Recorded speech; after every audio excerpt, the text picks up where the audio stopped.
Hi there and welcome. Well, here we are again for Thursday's reflection, and the reading I've actually chosen from the lectionary today is Acts chapter 16 verses 25 to 40.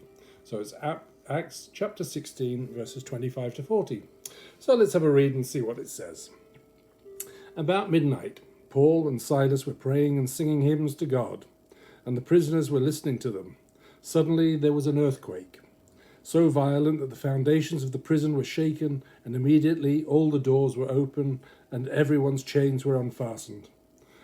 When the jailer woke up and saw the prison doors wide open, he drew his sword and was about to kill himself, since he supposed that the prisoners had escaped. But Paul shouted in a loud voice, "Do not harm yourself, for we are all here."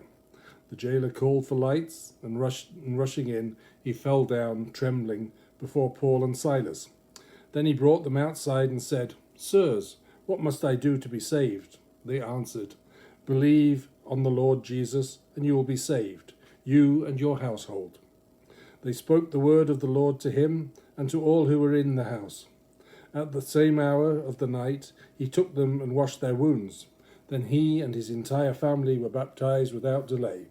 He brought them up into the house and set food before them, and he and his entire household rejoiced that he had become a believer in God.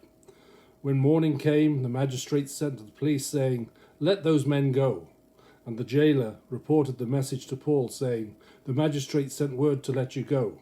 Therefore come out now and go in peace."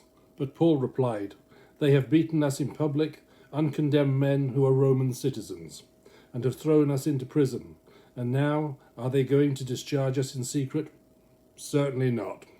Let them come and take us out themselves."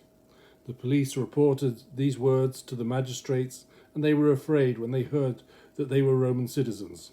So they came and apologized to them, and they took them out and asked them to leave the city. After leaving the prison, they went to Lydia's house, and when they had seen and encouraged the brothers and sisters there, they departed. Well, that's the reading. The thing that you miss out at the beginning is, of course, that what happened is that the disciples were actually there, and they had cured a girl who belonged to, she heard voices.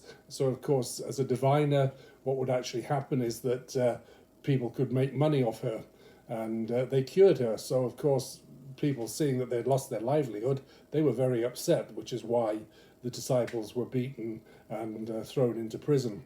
So it's a bit like us. This reminds me of our pandemic. You know, we didn't ask for this pandemic. We didn't ask for anything. We're just stuck in the middle of the pandemic. But what we do know is that we're going to be coming out of it. And what we know is that we will actually get through this and actually go out there. And as the disciples, we are going to be safe and secure. And we just have to believe in the Lord. And that's my good news for today.